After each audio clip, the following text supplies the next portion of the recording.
arrive au restaurant et là la maman m'envoie un message, elle me dit oui Charline, je suis à l'hôpital avec la petite, elle a le doigt tout bleu. Et en fait la petite du coup s'était cassé le doigt à cause de moi. La petite s'est enfermée dans la voiture, elle est restée bloquée dans la voiture pendant 2 heures. Yeah.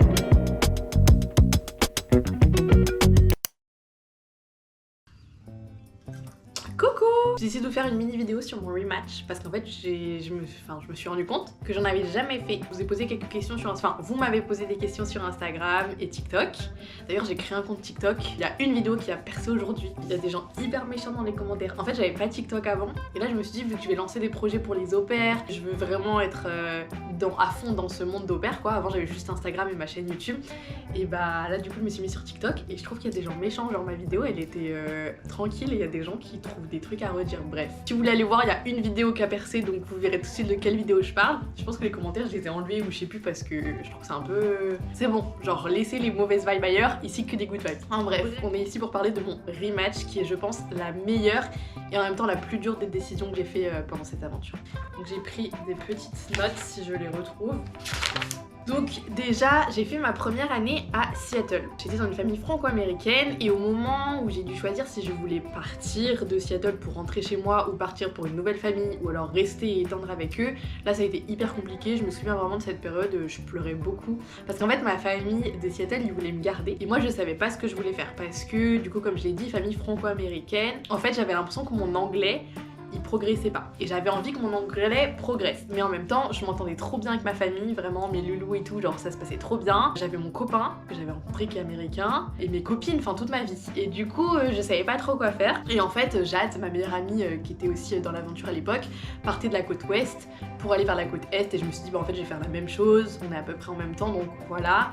Et puis je voulais être dans une famille 100% américaine. Donc c'est ce que j'ai fait et j'ai trouvé cette famille en Virginie. J'ai dû faire juste 2 visios et vraiment j'ai tout de suite eu un coup de cœur pour la maman donc je me suis dit bah let's go, j'y vais. Et donc j'arrive en Virginie et là j'avais vraiment pas du tout, c'était pas du tout les mêmes plannings et pas du tout les mêmes tranches d'âge que à Seattle. C'est-à-dire que là j'avais une petite fille de moins de 2 ans, je sais plus exactement quel âge elle avait mais elle avait moins de 2 ans et il y avait une autre fille de 6 ans mais je la gardais pas et en fait je la gardais toute la journée la petite de 6 ans. Je la gardais toute la journée en fait la petite de 2 ans, de moins de 2 ans. On faisait des journées de 7h à 4h le soir, ce que j'avais pas du tout à Seattle. À Seattle c'était le matin et après j'allais les chercher à l'école à 2h30 les enfants et je les gardais jusqu'au soir. Et du coup ça me faisait mes 45 heures mais j'avais une coupure dans la journée. Là c'était du 45 heures, des fois un peu plus et j'avais pas de coupure dans la journée. J'ai trouvé ça hyper dur. Maintenant avec le recul, je sais aussi que moi j'étais dans un état d'esprit où j'étais pas bien et en fait ma dépression elle commençait là-bas. Si vous voulez en savoir plus sur ma dépression, regardez la vidéo, je crois que c'est la vidéo I'm Back où j'en parle un peu. Mais en fait maintenant avec le recul je sais que moi-même j'étais pas bien dans ma peau et que je pense peu importe où je me serais retrouvée, j'aurais pas été bien. En fait j'étais en dépression à ce moment-là, c'est là que ça a commencé. Je m'en rendais pas compte et donc je pleurais tous les jours et c'était hyper compliqué pour moi. J'aimais pas du tout la relation à distance avec mon copain, c'était trop chiant et j'arrivais pas à me refaire des amis parce qu'en fait j'étais dans un endroit qui était hyper reculé et ça je le savais avant de partir mais moi dans ma tête c'était en fait tu choisis ta famille et tu choisis pas l'endroit et du coup c'est ce que j'ai fait. Sauf que Seaford, Virginia, c'était vraiment hyper reculé, j'avais pas beaucoup de copines dans le coin, ou alors il fallait toujours prendre la voiture pour y aller et tout, contrairement à Seattle où c'était vachement plus facile vu que c'était une grande ville.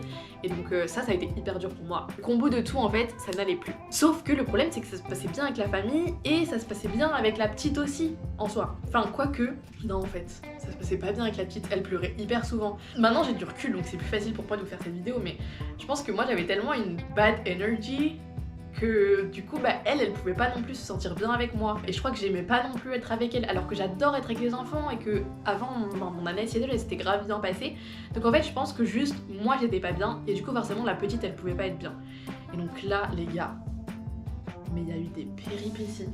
Il faut que je vous raconte, mais quelle horreur. Déjà, la petite s'est enfermée dans la voiture. La petite s'est enfermée dans la voiture. Elle est restée bloquée dans la voiture pendant 2 heures, en plein soleil. Les gars, c'était terrible. Donc déjà, ça, attendez, je vous raconte les 2 histoires et après vous allez comprendre pourquoi je vous raconte ça. J'emmenais, en fait, mon copain est venu, mon ex maintenant, est venu passer 2 semaines à la maison. Oui, c'est ça, il est passé 2 semaines à la maison. Donc déjà, mes hosts, trop gentils d'avoir laissé mon copain venir. Je passe 2 semaines chez nous et je l'emmène à l'aéroport. Au moment où je l'emmène à l'aéroport, je sors de la voiture. Donc je m'arrête sur l'arrêt minute. Je sors de la voiture, je vais lui faire un bisou, on sort sa valise et tout, je ferme les portes normales de la voiture. Et là, la petite joue avec elle joue avec la portière en fait et elle lock la voiture. Sauf que moi, vu que j'ai déposé juste mon copain, tout était resté, donc les clés sur le contact, mon téléphone dans la voiture, tout est dans la voiture. Les gars, elle s'enferme dans la voiture. Sauf que bah, elle est trop petite, donc elle comprend pas ce qu'elle a fait. Donc je peux pas lui demander de réouvrir la porte. Et là, bah, c'est le drame quoi. Mon copain il devait prendre son vol, et moi bah je savais pas comment faire. On a appelé un serrurier, il était là, oui bah il y a quelqu'un qui sera dispo dans 2 heures. Bah non en fait, genre on a besoin d'un locksmith maintenant. Et bref, c'était n'importe quoi. En plus, je pouvais pas appeler mes hosts parce que mon téléphone était dans ma voiture. Du coup, j'ai dû me connecter à mon compte Cultural Care sur le téléphone de mon copain pour pouvoir récupérer leur numéro qui était sur leur fiche de profil pour les appeler. Forcément, ils répondaient pas parce qu'ils travaillaient. Oh, je vous jure, c'était horrible. C'était terrible. Ce jour-là était terrible. Et je pense que pour les parents, plus que pour moi, mais même pour moi, ça m'a vraiment traumatisée. On était à 1 heure, je crois, de la maison. L'aéroport, il était vraiment loin. Et au final, on a réussi à faire venir quelqu'un qui a réussi à ouvrir et tout. Mais je sais pas si les parents m'ont cru quand je leur ai dit que la petite était enfermée toute seule parce que du coup, tout de suite au téléphone, je sais plus si c'était l'agence ou... Parce qu'après je me suis embrouillée, enfin pas embrouillée mais... Parce qu'après l'agence, voilà, est venue me parler et tout, me dire mais comment c'est possible? Parce qu'en fait, je sais plus si c'est l'agence ou les parents, mais qui disaient qu'en fait on peut pas fermer une voiture de l'intérieur. Mais bien sûr que si, on peut fermer une voiture de l'intérieur. Pourquoi j'aurais enfermé la petite moi-même, enfin j'ai pas compris. Bref, du coup hyper stressant comme situation. Et une autre situation un peu moins stressante, mais maintenant avec le recul je me dis en fait il y avait juste toutes les situations, tout l'univers qui me disait Charline, va-t'en, Charline t'es pas à ta place. Et en fait tout se passait mal et moi j'arrivais pas à le voir. Enfin je le voyais parce que je pleurais tout le temps, mais je savais pas quoi faire. Et donc il y a eu un autre truc, c'est qu'on a été au zoo et la petite s'est refermée la porte sur le doigt. Donc vous savez les petits quand ils sont trop excités par des trucs, bah là hop la porte s'est refermée sur le doigt, donc elle s'est mise à pleurer. Et après elle a été jouée directement.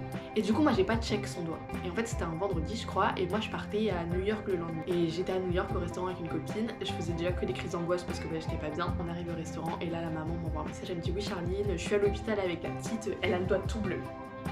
Et en fait la petite du coup s'était cassé le doigt à cause de moi. Enfin elle a échappé à ma vigilance quoi, et parce qu'en plus j'avais pas checké son doigt. Donc bref, que des catastrophes. Et en fait au bout d'un moment je pense que vraiment tout l'univers me disait juste Charline, il n'y a plus rien qui va, il faut faire quelque chose. J'en parle à la host, je lui dis écoute est-ce qu'on peut parler, je lui envoie un message, je dis est-ce qu'on peut parler et tout. Et elle me dit oui. Et le soir on en parle et je lui dis écoute je pleure tous les jours. Je sais pas pourquoi mais je pleure tous les jours et j'y arrive pas.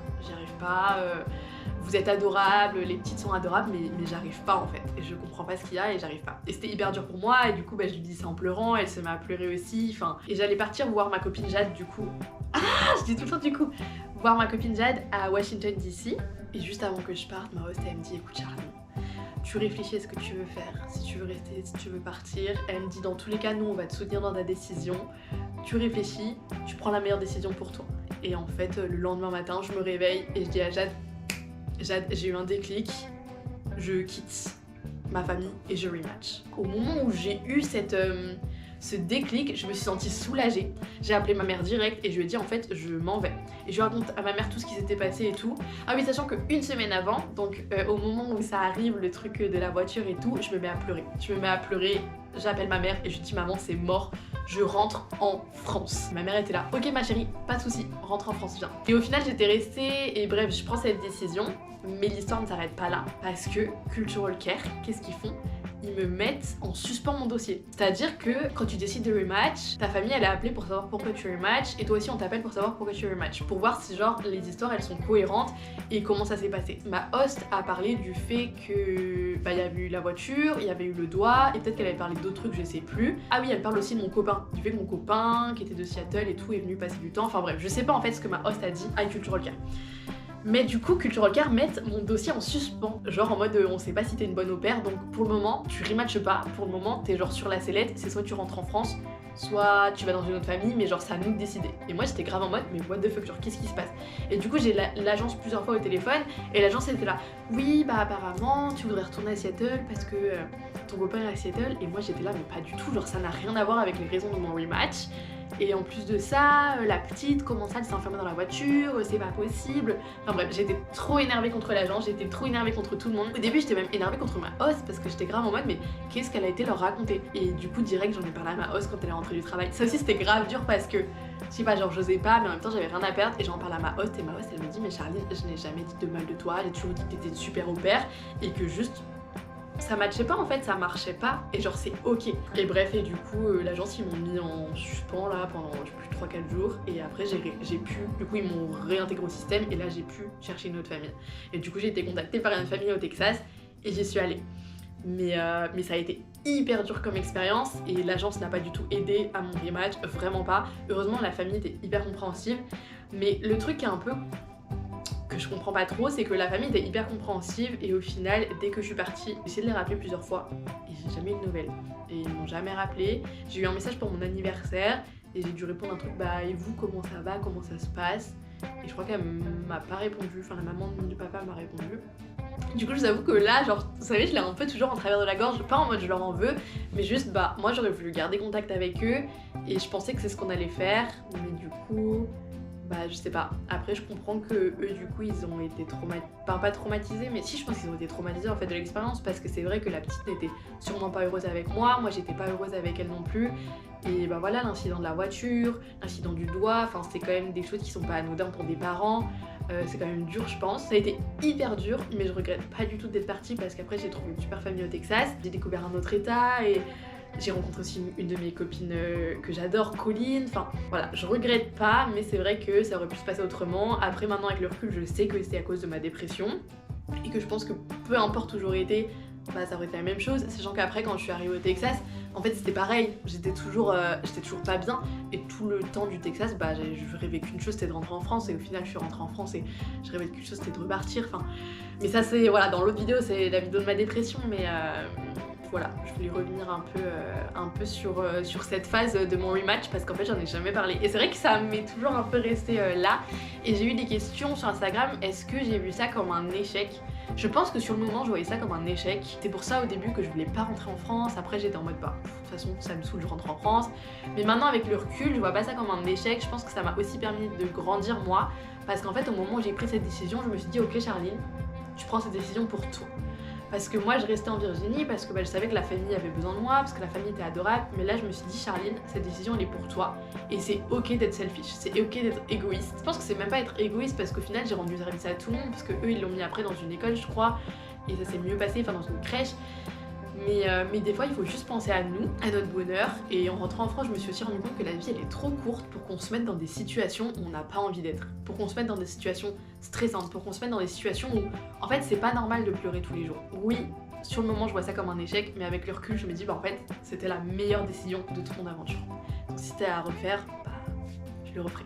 Donc voilà, c'était une courte vidéo sur mon rematch, mais les filles, vraiment, si vous êtes en période où vous savez pas trop si vous voulez rematch ou pas, n'hésitez pas à m'envoyer un message, j'en ai reçu plein sur TikTok, donc sur TikTok, sur Instagram ou en commentaire là, envoyez-moi des messages, ça me ferait trop plaisir. N'hésitez pas à liker la vidéo, à mettre des commentaires, vraiment ça m'aiderait trop. En ce moment je suis en train de développer un projet pour les au-pairs, j'ai trop hâte de vous le sortir, mais du coup j'ai besoin de beaucoup de force, donc voilà, suivez-moi sur mon Instagram, suivez-moi sur mon TikTok, et abonnez-vous à ma chaîne YouTube. Et voilà, je vous fais des gros bisous. Et quand il y a un doute, il n'y a pas de doute. Donc vraiment les filles, si vous pensez au rematch, il faut rematch. Voilà. Bisous! Rayonne comme un soleil, Charline, ton sourire, ton seul bagage. Découvre des merveilles, darling, sur les chemins de tes voyages. Des idées plein la tête, Charline, t'as tellement de choses à vivre. Crois que la vie a plein de mandarines, le plus dur c'est de rester libre.